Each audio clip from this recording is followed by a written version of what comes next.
Convergence in new media. How are trends towards convergence in new media technologies and markets affecting consumers? June 29, 2007 was a day that forever changed the telecommunications market.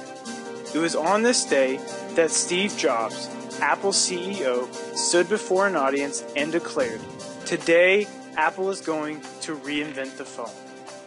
Since that day, Apple's iPhone has found its way into millions of users' pockets and has forever changed how cell phones are utilized. As of January 22, 2011, Apple announced that more than 10 billion apps had been downloaded from their App Store by more than 160 million iOS devices worldwide. The iPhone is truly a convergent technology. It encompasses numerous features and combines several traditional devices into an all-in-one multimedia platform.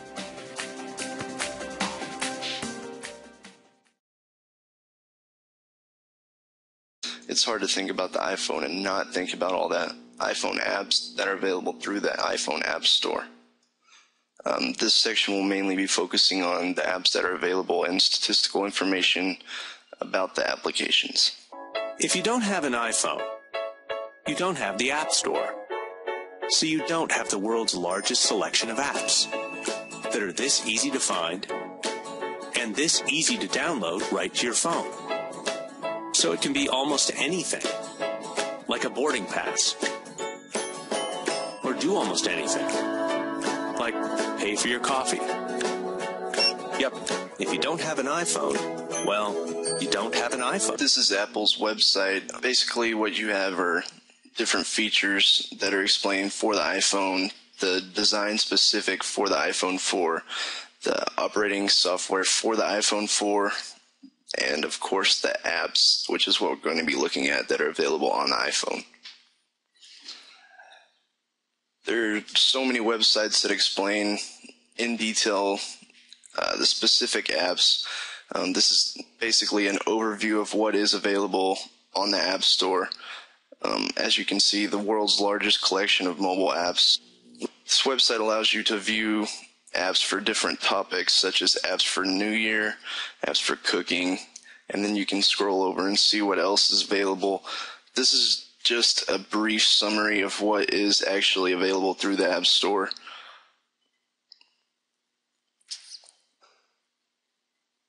We'll look at apps for managing money. Like I said, this is just a brief overview of what is available. On the right, you can see Bank of America Mobile Banking has an app. I actually know that Wells Fargo has an app. And these basically allow you to walk through where you can go in and look at stocks such as E-Trade. You can add accounts, and you can actually set up your account where you can send and transfer money through your iPhone. The Apple App Store, which is installed on all Apple's iOS devices, allows users to browse and download applications directly from iTunes or Apple App Store. Depending on the application downloaded, there are apps that are either available free of charge or at varying costs. In this section, let's talk about convergence and security and how it relates to the iPhone. Let's start off with some statistics. 1,000 people were surveyed by Trend Micro in 2009, and it consisted mostly of iPhone users, but other smartphone users were included as well.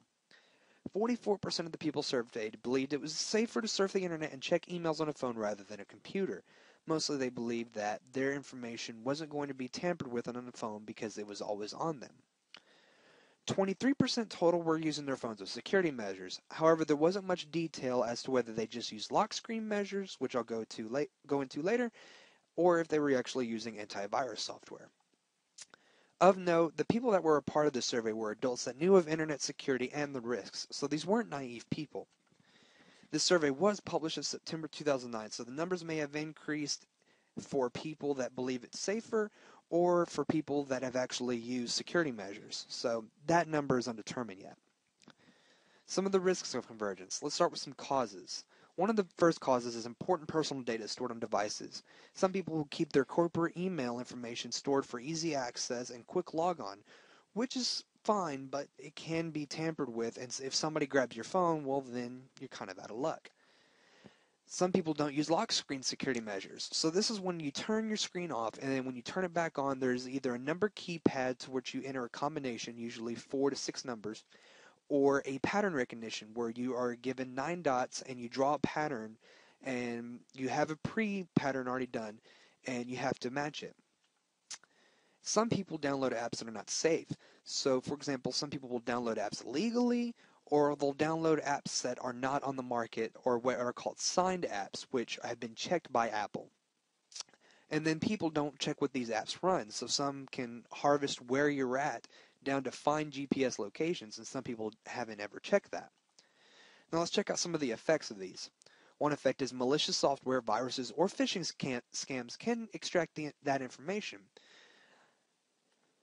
Someone can tamper with your data to varying degrees, depending if they have access to your phone in their hands or if they're running some kind of software that's not signed, as we talked about before. And installing those unsigned apps could leave you open to having your information taken.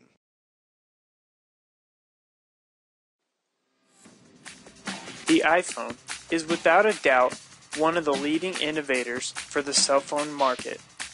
Owners of the iPhone have a phone, MP3 player, web browser, email, texting, video player, games, camera, video camera, and many other devices and applications right at their fingertips.